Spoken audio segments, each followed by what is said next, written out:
Achei que a equipe fez o jogo foi um bom jogo, tecnicamente bem jogado pelas duas equipes. Um jogo que nós imaginávamos um grau de dificuldade como ele teve. Penso até que a equipe se impôs no início do jogo como mandante, tomou iniciativa, pegou a bola, na característica que é a característica da nossa equipe. Aliás, as duas equipes têm uma característica muito parecida de jogar, né?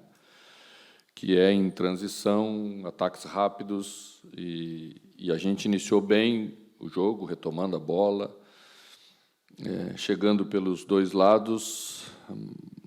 Achei que partiram...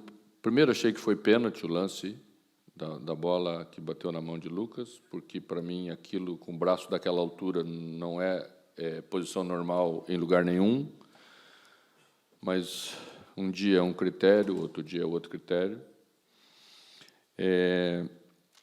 Achei que depois da metade do primeiro tempo a gente precipitou um pouco, correu demais com a bola, quis acabar logo a jogada para a área, e aí começamos a colocar o Cruzeiro no jogo, porque ao perder a bola na frente, você começa a dar posse para um time que adora e tem equilíbrio, tem qualidade para saber fazer isso. Eles levaram a bola para o canto do campo, ficaram tocando um pouquinho, nos atraíram aí, criaram um escanteio, 2 escanteios, e daqui a pouco, assim, tomamos o gol de bola parada. Sempre que se toma um gol de bola parada, é uma falha de marcação. E o jogador que estava marcando, o Fabrício Bruno, deixou escapar. A bola foi muito bem cobrada, as bolas de Matheus Pereira são exatamente uma bola de qualidade muito boa, e a gente deixou escapar para um dos melhores cabeceadores aí do Campeonato Brasileiro. O Fabrício Bruno tem estatura, tem tempo de bola, e a gente sofreu. É isso, quando você faz marcação, a responsabilidade é de um, às vezes escapa, às vezes é mérito do adversário, deslocou o nosso jogador, fomos um pouquinho inexperientes na hora do contato do corpo, do posicionamento de perna, essas coisas tudo influem, porque se você está bem posicionado, você tem força para não ser desequilibrado.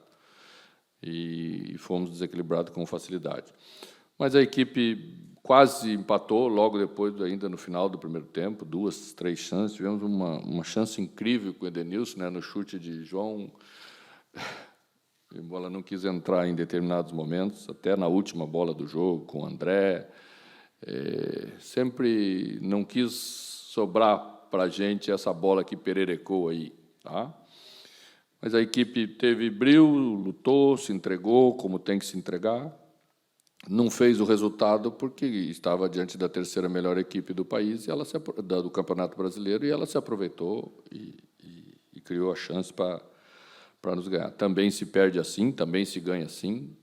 Tem que ter maturidade nessa hora, estar preparado já para ir à Fortaleza e, diferentemente das outras saídas de casa, pontuar, voltar a pontuar, que é importante nessa hora. Não interessa o que vamos jogar. Vamos jogar isso, vamos jogar pré-Libertadores, vamos jogar Sul-Americana. Temos que jogar o jogo contra o Fortaleza, e é isso que vamos fazer. Mano, boa noite. O jogo de hoje também marcou o retorno do Miguel Monsalve aos gramados. Até nós vimos ele atuando em uma posição, não daquele camisa 10, mas um pouco mais aberto pela esquerda, muitas vezes recebendo por esse setor. Para essas rodadas pendentes ainda, na atual edição do Campeonato Brasileiro, dentro do teu planejamento de equipe, existe a perspectiva do Miguel Monsalve ganhar uma sequência entre os titulares, do Grêmio ter esta figura do armador em si, dentro do meio-campo, mano? Vamos ver como as coisas andam, né? Eu sempre gostei de ter um armador nas equipes que monto. Na ausência de Miguel e de outros jogadores, a equipe se estabeleceu como estava. Ele começa a voltar agora, vamos ver como evolui. Eu acho que ele é um jogador que, próximo da área, ele tem valências importantes e qualidade técnicas importantes para um jogador que joga próximo. Ele tem definição, ele tem visão da jogada, ele limpa o lance, porque ele tem habilidade para fazer isso. o que a gente fez aquela hora foi exatamente colocar ele num lugar muito próximo, porque já estávamos com o Marlon atacando por fora o tempo inteiro, então precisávamos de um jogador mais próximo de André e Carlos Vinícius naquela hora, então ele entrou aí. A outra função que ele pode fazer é a função de meia da equipe, com 2 volantes e ele como um meia. E vamos ver como evolui para ver como aproveitamos bem essa reta final para ele. Mano, boa noite. Em relação às trocas que foram feitas, né, o time terminou bastante ofensivo, as trocas melhoraram o time, o Grêmio ficou muito próximo de fazer o gol de empate, mas o Cuéllar não entrou hoje também, né? Queria te ouvir, então, em relação a esse jogador, mano, porque o torcedor, enfim, no imaginário do ideal do time, tem o Cuéllar entre os titulares e poderia ser uma opção ofensiva também para ajudar mais o time. Um volante ofensivo? Acontece. Acontece. Até estávamos com um plano de utilizar o Cuéllar numa segunda parte desse jogo. Acho que ele é um jogador que acrescenta à equipe algo que as equipes precisam, uma personalidade, uma tranquilidade da bola que passa aí, tá? Mas o jogo não abriu essa condição. Naquela hora eu tirei o volante e coloquei um meia mais ofensivo, porque precisávamos fazer o gol, precisávamos virar, empatar e tentar virar a partida. Mas é um jogador que já está aí na condição de poder jogar, talvez apareça no jogo de Fortaleza, talvez até já desde o início. Boa noite, Mano. Os números mostram que o Grêmio tem uma certa dificuldade contra times do G4 e do G6, e para almejar coisas maiores, imagino que tenha que se somar mais pontos contra esses times. São os melhores, né? Com certeza, com certeza. E o Grêmio sempre buscou estar entre os melhores. A minha pergunta é se o Grêmio pode ter chegado num limite, mesmo com todas as evoluções que o time teve sob o teu comando. O Grêmio pode ter chegado num teto. Que perspectivas você vê para uma evolução do Grêmio nessa reta final, olhando a tabela de classificação? Bom, eu não sou de reclamar muito, mas você fez a conta de quantos jogadores fora a gente ainda tem? Dos jogadores que consideramos os reforços, dos jogadores que consideramos os acréscimos, né? E mesmo assim fizemos um jogo com 60-40 de posse de bola contra o terceiro do Campeonato Brasileiro, tomamos a iniciativa, criamos mais oportunidades. O futebol é assim, tá? É natural que quando você não está fazendo uma temporada tão boa que você tenha dificuldade contra os melhores. É por isso que eles estão nas melhores colocações do campeonato, porque eles estão fazendo um campeonato melhor. Já tem um time mais estável, já consegue repetir mais, a equipe, você já enxerga um entrosamento que, às vezes, você tem dificuldade para ter, né? Mas, mesmo assim, nós fizemos esse enfrentamento. Então, hoje foi no detalhe para um lado ou para o outro lado. Já enfrentamos equipes da parte de cima da tabela que não fomos bem. Já enfrentamos equipes de parte de cima da tabela que fomos bem, né? Então, é isso. Vamos jogar cada jogo, pensar. Essas histórias de bater no teto, essas frases prontas, elas sempre se repetem, né? À medida em que o time não vai, a gente repete ela. O teto, a gente abre o teto no jogo seguinte, empurra um pouco mais para cima. Eu penso que jogos como esse, que mesmo quando você não faz o resultado, mas a equipe tem postura, ela dá indício de que você pode melhorar, ainda com a mesma equipe, no mesmo campeonato ainda.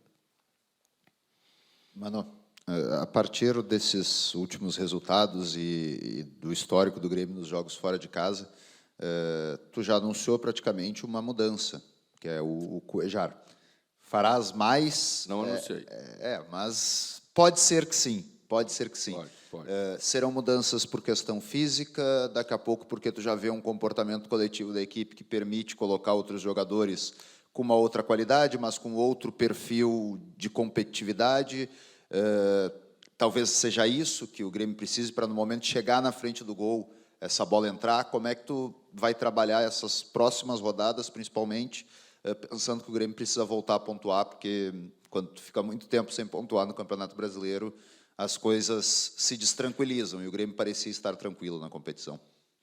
Ainda bem que eu adverti, né? Infelizmente, adverti que a gente tinha que cuidar, Falei aqui nessa mesa, acho que quando ganhamos do Juventude, que já havia passado por situações como essa, que não dá para ficar olhando muito para cima, né? Que dá torcicolo, esquece aqui embaixo.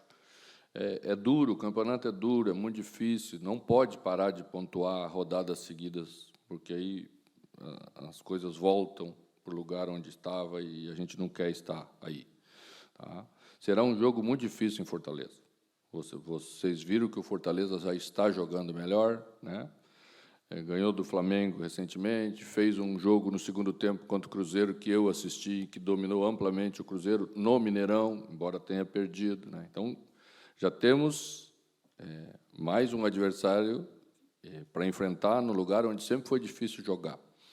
Então, temos que ter essa condição física, primeiro, de estar bem, de competir, de brigar pelo jogo. O jogo hoje foi duríssimo na disputa, vocês viram, né, até o final. Então, também vamos levar em consideração isso, né? Talvez alguns jogadores que percorrem distâncias maiores, que são de sprints, como a Muzu, como o Alisson, a gente tem que ver com a equipe.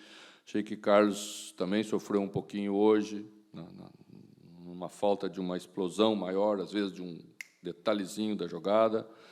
Então, ter todos bem, porque o jogo exige que todos estejam bem quando entrarem lá dentro, é isso que nós vamos fazer. Mano, na minha visão, mais um jogo que o Grêmio começa muito bem e você disse, no detalhe, acaba tomando um gol que acaba prejudicando o andamento da partida.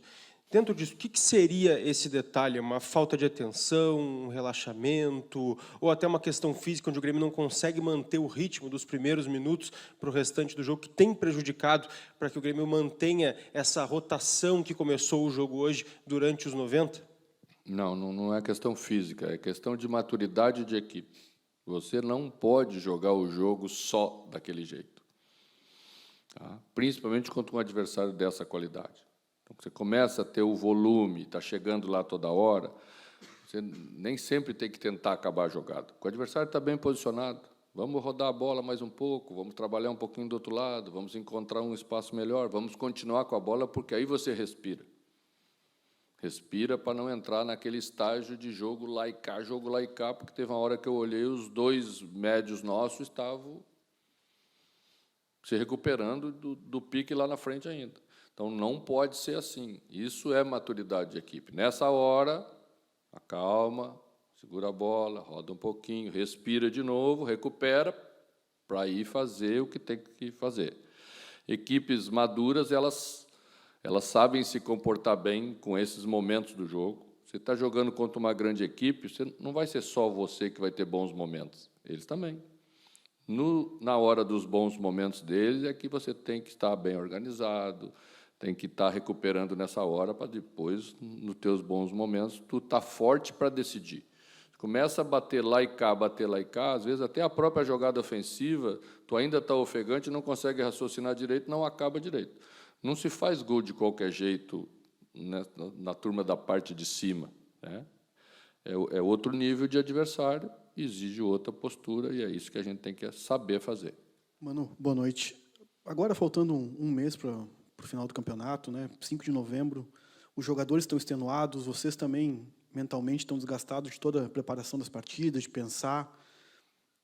Imagino que não seja o momento, daqui a pouco, de conseguir encontrar soluções táticas diferentes, fazer um novo time. Você já encontrou uma equipe sólida que tem dado resposta, que eventualmente esbarra nesses detalhes, nessas questões de maturidade.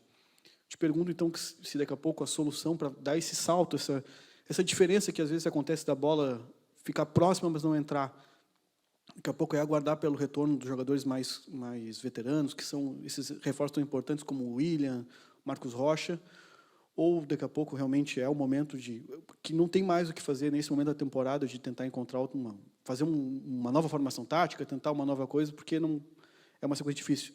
E te pergunto também, mano, por favor, te peço a gentileza, uma segunda pergunta, que a gente teve um evento na CBF, não sei se foi ontem, ou eu estou perdido já nos dias, eu também não estou mais na melhor condição já. Teve aquele evento na CBF, teve uma cena que gerou até um certo constrangimento, que foram as declarações do Oswaldo e do Leão junto ao Ancelotti. Queria te perguntar, como um dos principais técnicos brasileiros, que está há tanto tempo trabalhando em clube grande, já conheceu a realidade em outros países, se essa visão, daqui a pouco, é algo que que ressoou com vocês? Como é que o senhor avalia essas manifestações que foram feitas lá no evento? Obrigado. Bom, primeiro as questões táticas, né? Semana eu estava lendo alguém fazendo uma crítica sobre as mesmas alterações que eu vinha fazendo na equipe nos jogos anteriores. Saía Denilson, entrava Cristaldo, saía Alisson, entrava Pavon, né? Hoje a gente fez alterações bem fora desse padrão. E a equipe apresentou melhoras em algumas coisas, correu risco em algumas outras, porque assim é sistema tático. Hoje terminamos o jogo com 2 atacantes enfiados, André e Carlos Vinícius, são dois homens de dentro, de força. André saiu um pouquinho mais do que devia naquela hora, devia ficar um pouquinho mais enfiado, mas às vezes a ânsia de querer ajudar. Terminamos com um atacante na lateral direita, para fazer a jogada pelo lado, mais aguda, porque tínhamos espaço para fazer aí. Tiramos um volante, colocamos um meia, terminei com o Arthur de primeira função, né? Então, o time estava com outras soluções na tentativa de resolver o problema do jogo. Tá? Não acredito em ficar mudando o sistema tático em todo o jogo. Vamos dar uma olhadinha por aí, né? Tem bons exemplos. Você tira a tranquilidade de todo mundo, ninguém consegue render, vira uma loucura, e eu vou tirar a tranquilidade dos jogadores nessa hora, não vou fazer. As alterações serão alterações de mudança de característica, para ter um jogador um pouco mais ofensivo, mais criativo, mantendo estrutura. Porque se eu desmanchar a estrutura nessa hora, aí nós perdemos tudo e aí vamos ficar batendo cabeça.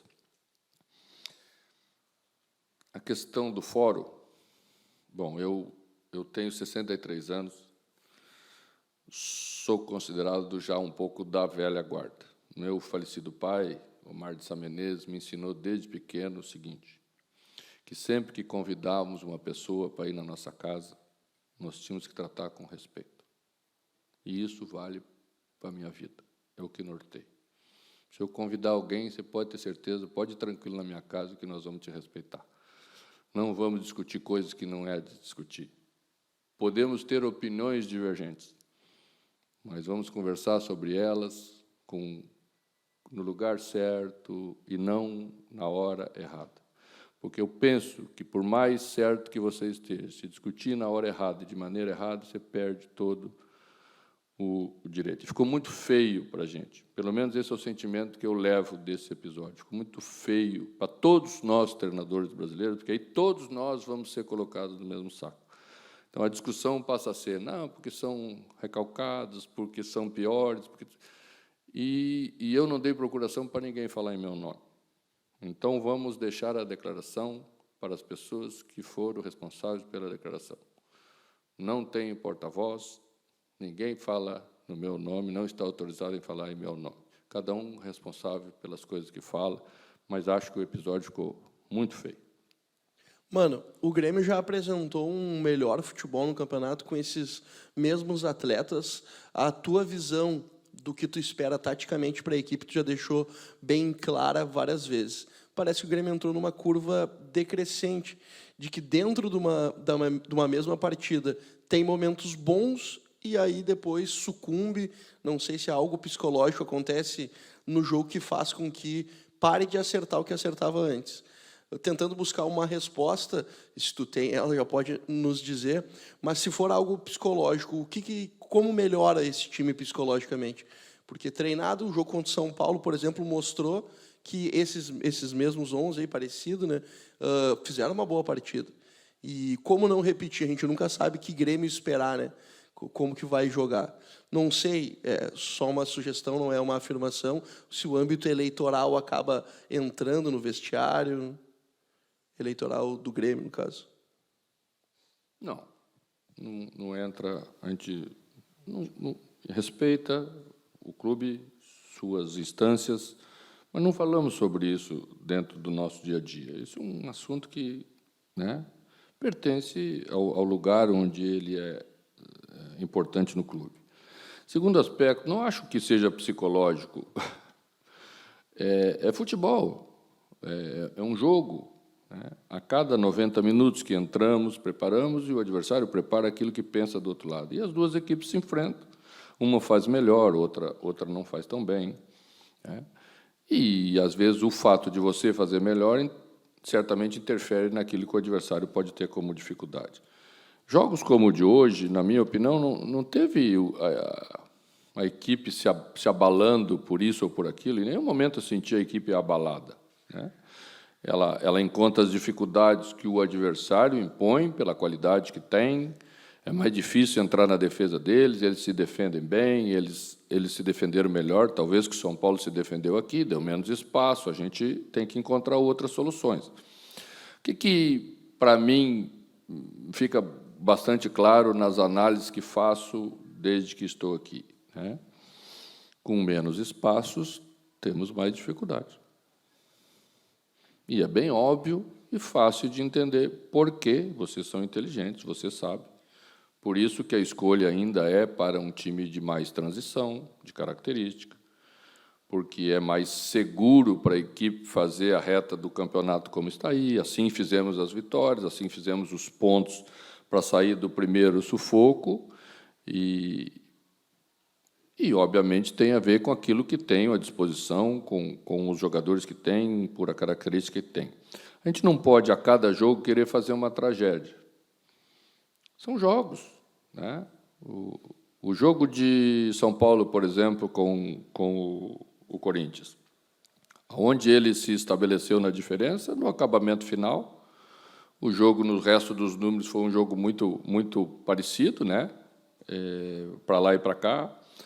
Achei que, de novo, hoje, a gente, no nosso acabamento de bolas cruzadas, tivemos de novo abaixo, porque isso é importante, a maneira como nós vamos fazer, a gente às vezes precipita um pouquinho, é isso que eu falei, que tem hora que a defesa está toda fechada, está bem posicionada, não adianta cruzar na área.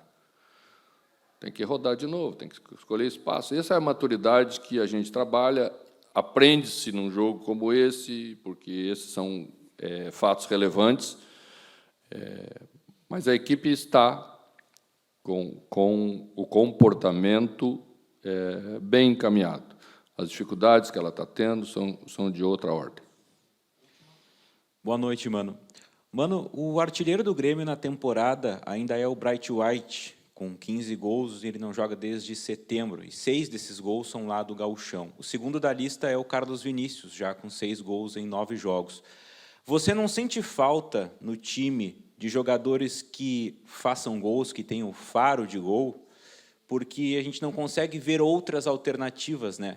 O artilheiro é justamente o substituto do Bright White e outros não conseguem aparecer nessa lista. E tem algum motivo para isso?